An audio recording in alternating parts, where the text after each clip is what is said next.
Abuya Profesor Al-Habib Abdullah bin Muhammad Baharun. Namanya memang tidak semasyhur habaib lain dari Provinsi Hadramaut. Namun seperti keelokan yakut, keindahan dan kecantikannya tidak bisa disadari oleh setiap orang.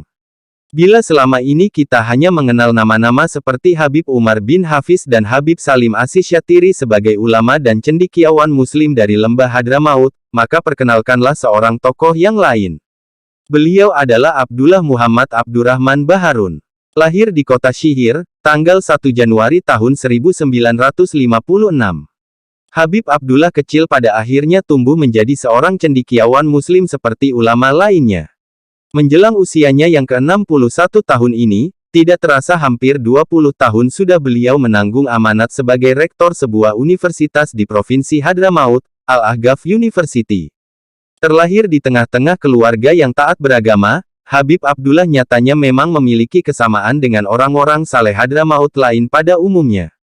Secara pribadi, beliau lahir dan dibesarkan di tengah lingkungan yang berfaham akidah Ahlussunnah wal Jamaah.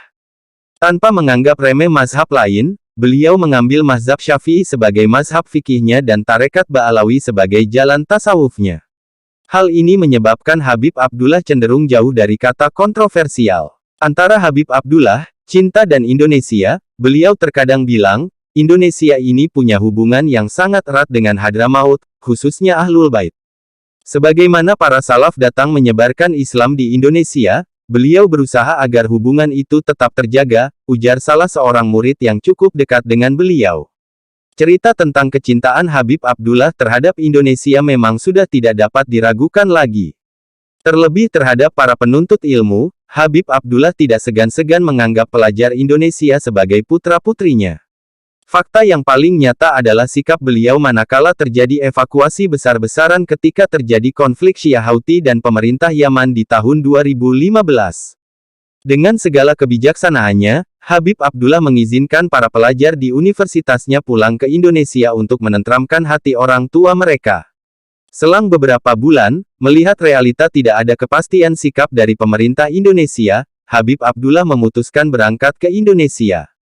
Beliau mencari bantuan sedemikian rupa hingga terwujudlah kelas darurat yang diselenggarakan di kota Gresik agar pendidikan para mahasiswanya tidak terbengkalai begitu saja.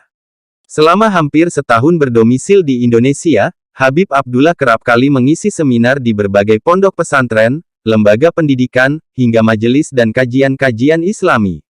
Hal ini sengaja beliau lakukan semata-mata demi kecintaannya terhadap ilmu dan juga Indonesia. Beliau ini bukan orang Indonesia, tapi begitu cinta dengannya. Bahkan beliau itu memikirkan Indonesia, aku Buya Yahya dalam sebuah majelis. Setidaknya, ada dua aspek yang sangat sering beliau tekankan dalam berbagai kesempatan. Aspek pertama adalah aspek cinta. Aspek ini meliputi cinta terhadap apa saja berikut realisasinya. Cinta terhadap keluarga berikut bentuk ucapan terima kasih kita.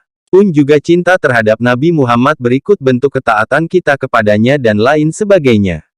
Aspek lain yang tak kalah penting adalah aspek ideologi. Beliau kerap kali memberikan penekanan terhadap hal tersebut. Bukan sebuah hal yang mengherankan, mengingat dewasa ini berbagai ideologi menyimpang semakin gencar dan bebas berkeliaran di Indonesia khususnya.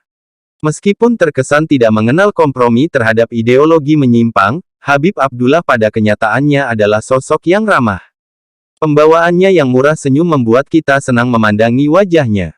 Sikap moderat, toleran dan kecerdasan interaksi dan pemikirannya sangat dikagumi di Indonesia dan Malaysia. Hal inilah yang membuat beliau kerap kali dianggap sebagai orang saleh.